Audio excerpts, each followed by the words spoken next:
Bismillahirrahmanirrahim. Dear viewers, continuing on our discussion on verb, we have finite verbs and non-finite verbs. To know about the difference in between finite verbs and non-finite verbs, there are these 4 sentences written before you, and all you need is to look at them carefully.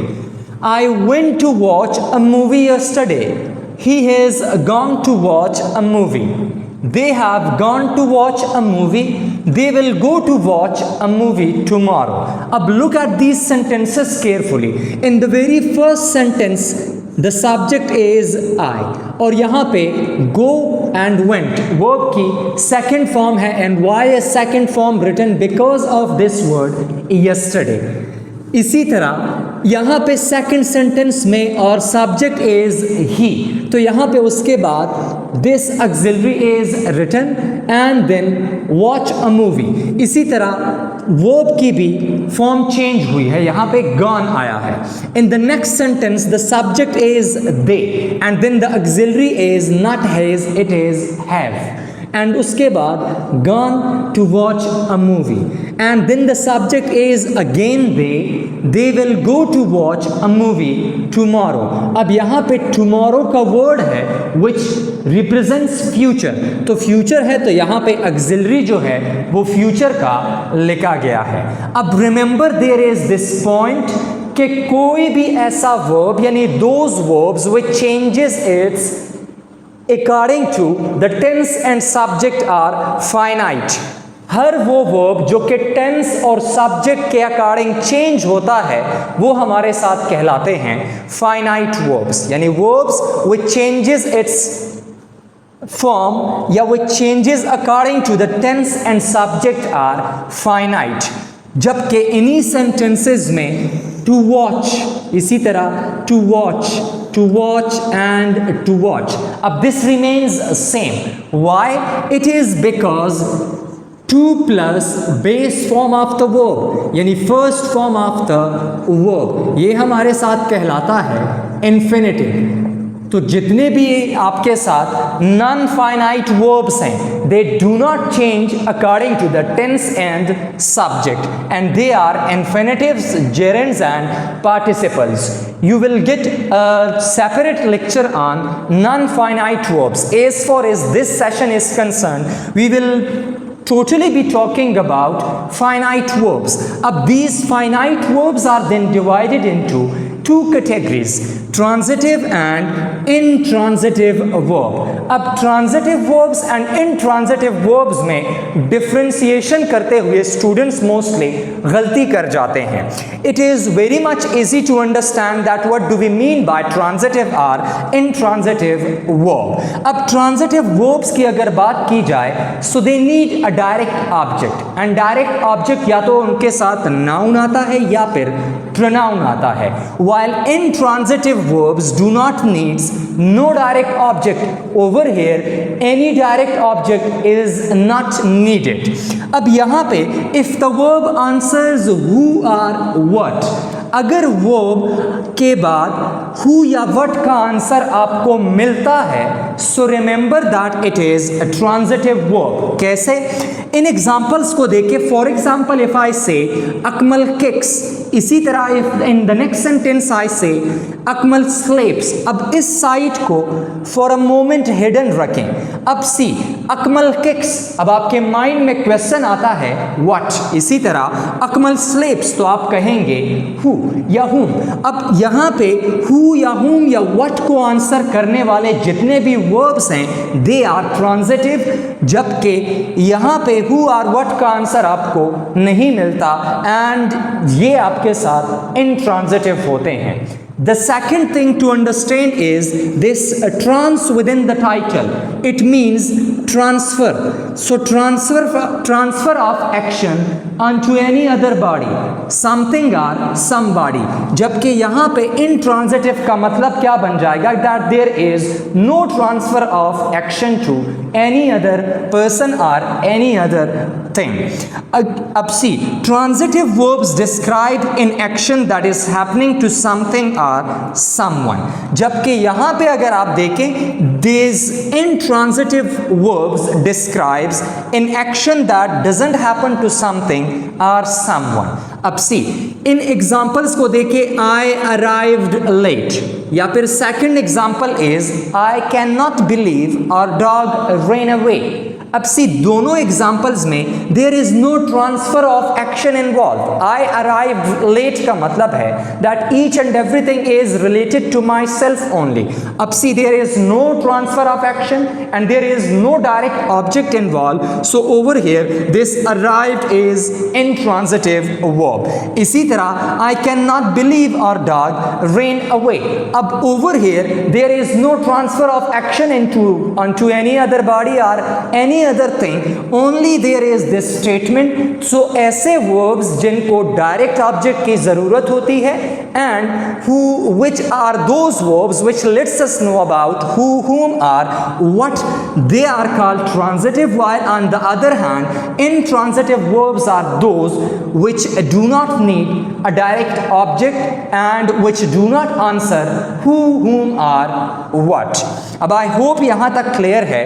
अब transitive verbs with prepositional phrases, अब आपको confuse करने के लिए these kind of sentences are written, जहां पे intransitive verb के साथ कोई भी प्रेपोजिशनल फ्रेज आ जाती है स्टूडेंट्स को कंफ्यूज करने के लिए. अब स्टूडेंट्स मोस्टली समझ जाते हैं that this is the object part, while that is not the object, that is not the direct object, that is only prepositional phrase. For example, I sneezed from the dust. अब from is what? Preposition है. अब this determiner and then noun. अब this is what? Collectively a prepositional phrase.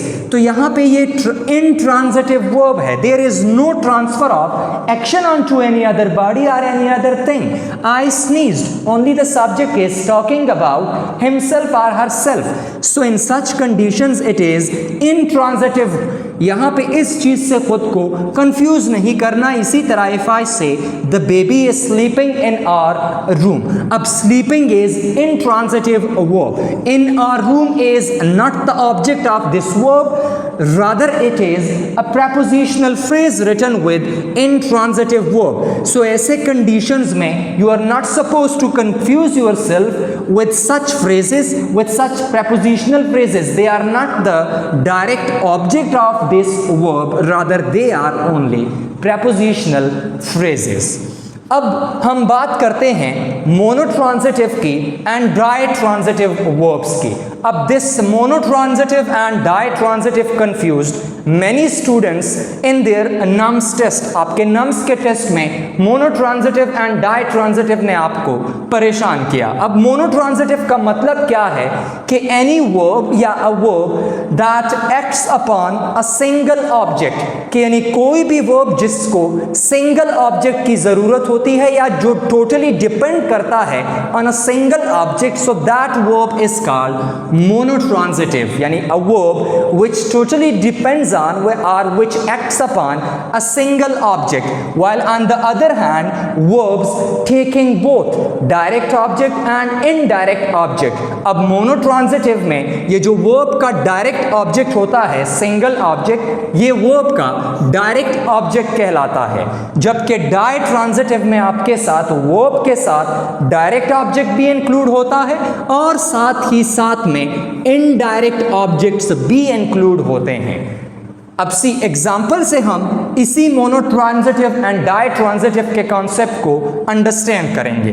For example it is written I rode my bike to get here and the second sentence is he is writing a letter. अब in the very first sentence I is subject, इसी तरह road क्या है?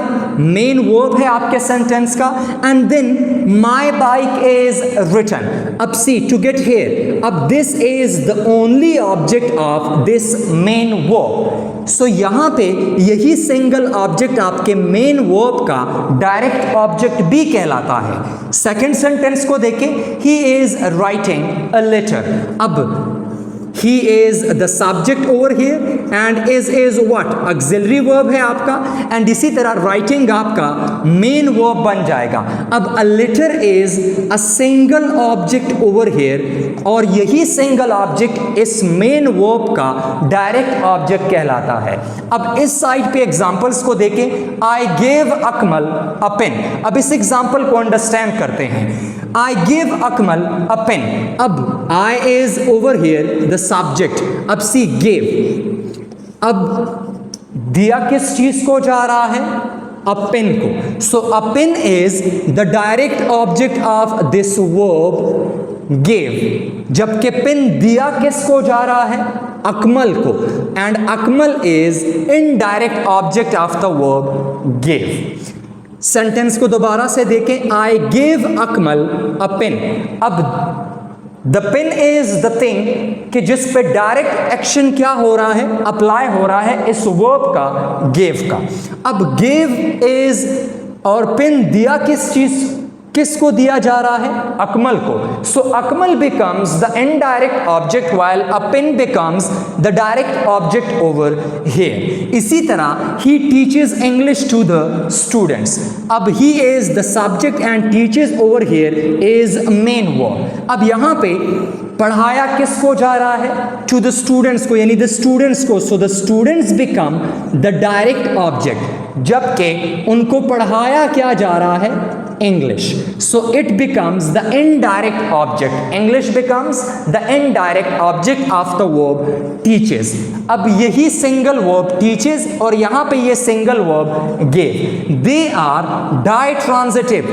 Why? Because they have both direct object and indirect object. Direct object and indirect object. सो ऐसे verbs जो कि दोनों को लेते हों, डायरेक्ट ऑब्जेक्ट्स को भी और इनडायरेक्ट ऑब्जेक्ट्स को भी, they are called ditransitive, while on the other hand verbs that totally acts upon a single object and वही single object is called the direct object of that verb. So verb के साथ अगर single object है तो monotransitive होगा। अगर verb के साथ दो ऑब्जेक्ट्स हैं, direct object and indirect object, तो वो आपके साथ diatransitive कहलाएगा।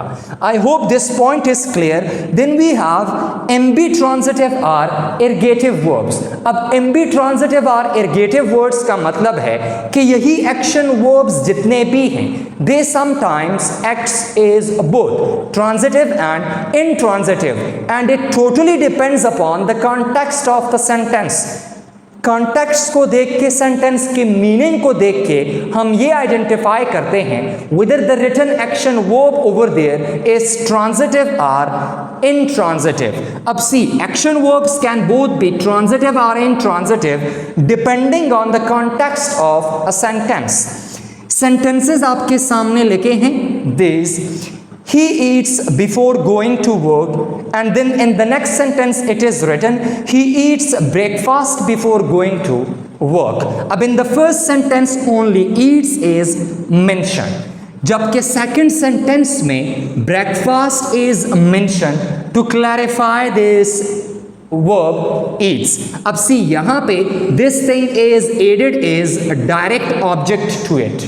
verb का डायरेक्ट ऑब्जेक्ट बन जाता है breakfast. तो जहां पे वर्ब के साथ डायरेक्ट ऑब्जेक्ट आता है उसको हम क्या कहलाते हैं?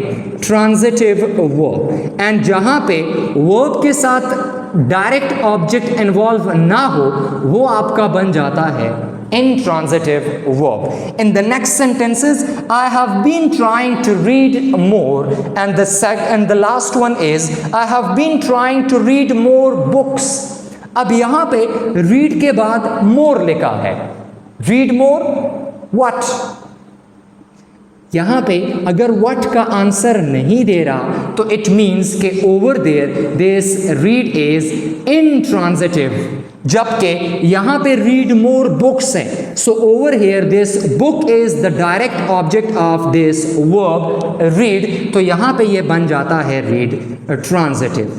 सो आपने कॉन्टेक्स्ट को भी देख के, सेंटेंस की मीनिंग को देख के ही आइडेंटिफाई करना होगा कि whether it is a transitive और इनट्रांजिटिव वर्ब, बिकॉज मोस्टली आपको कंफ्यूज करने के लिए यही ट्रिक्स आपके साथ किए जाते हैं।